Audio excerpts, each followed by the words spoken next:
Hey everybody, this is a clip from the latest episode of the Randi Rhodes Show. If you want the full episode, you can watch live on Free Speech TV, Dish Channel 9415, DirectTV 348, Sling, Roku, and AppleTV. Mary had a little man. The fault. We believe that all men are created equal. To the magnificent mosaic that is America. From radio beacon to radio beacon. I have a dream. Change has come to America. Believe me. Knock, knock. Who's there? It's a figment of your imagination. Randi Rhodes Show. Turn up your mind. Absolutely. This president will always put America first. He will always protect American citizens. We will not see diseases like the coronavirus come here. Mm-hmm. So you can see how capable they are of lying, right? That's why I just played that little clip of Kayleigh McEnany lying. We're almost up to 190,000 dead in this country, 6,300,000 infected, 500,000 kids infected, 37,000 college students infected. School opened today, and in 14 of the 16 locations, online only. He's a failure. He is an epic failure, but he has a cult of personality like all thugs do, and these people are willing to die for him. So imagine the scenario, okay? Imagine on the morning of Election Day, right? I don't know, Trump starts tweeting. Joe Biden looks, sick to me, or I don't know. And then by election eve, most major networks have called the election for Biden. Okay, they've called the election for Biden. He's won key states.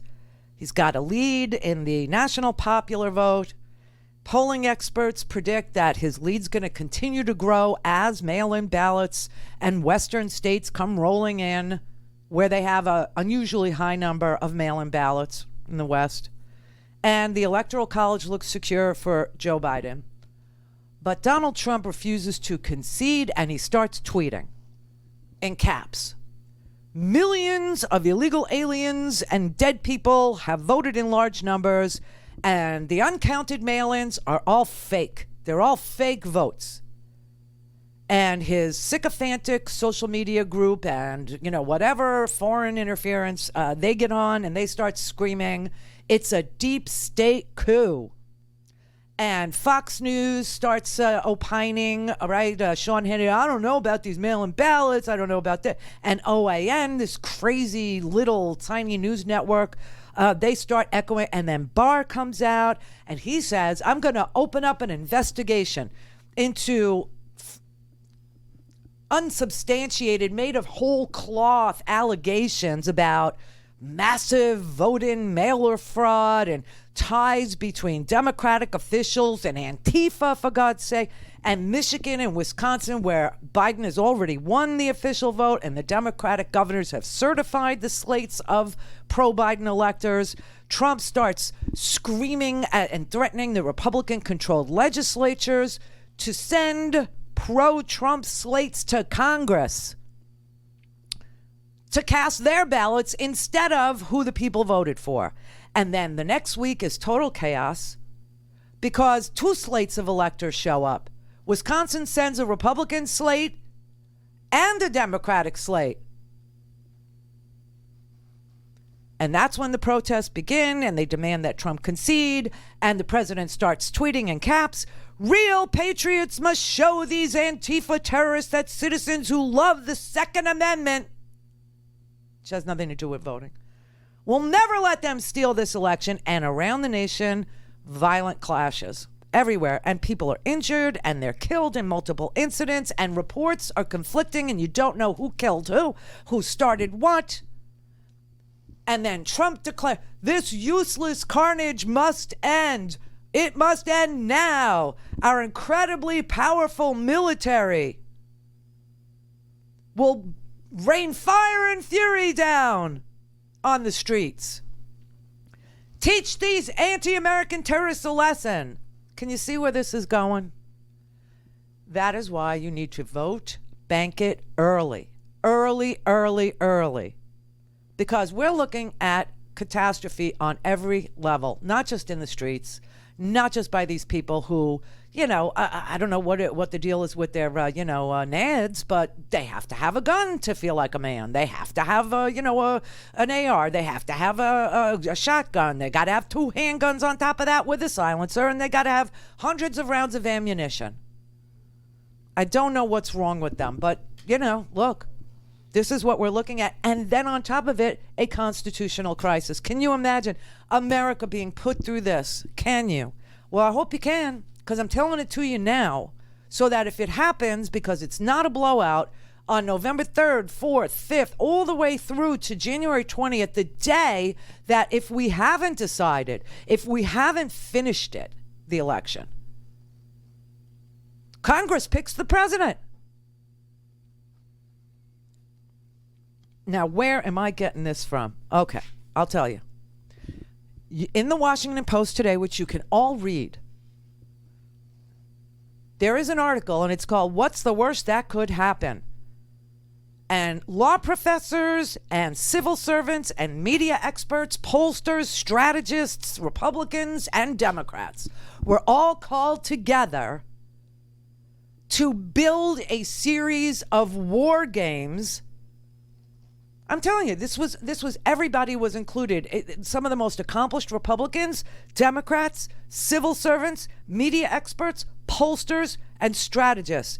What do they imagine would happen in a range of scenarios?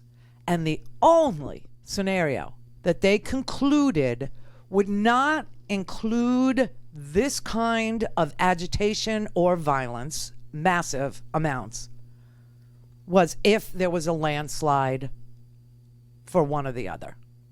Had to be a landslide. I mean, like, not even close. So I'm just telling you that. Tony in L.A. It's Tony in Atlanta. How you doing, Randy? I'm good. How you? I'm much better now. You are my absolute radio goddess. I mean, I was going to ask you to do what you just did. And by the way, please put a clip of this, everything you just said, on YouTube so I can send it to like 9 million people. There you go, Brett.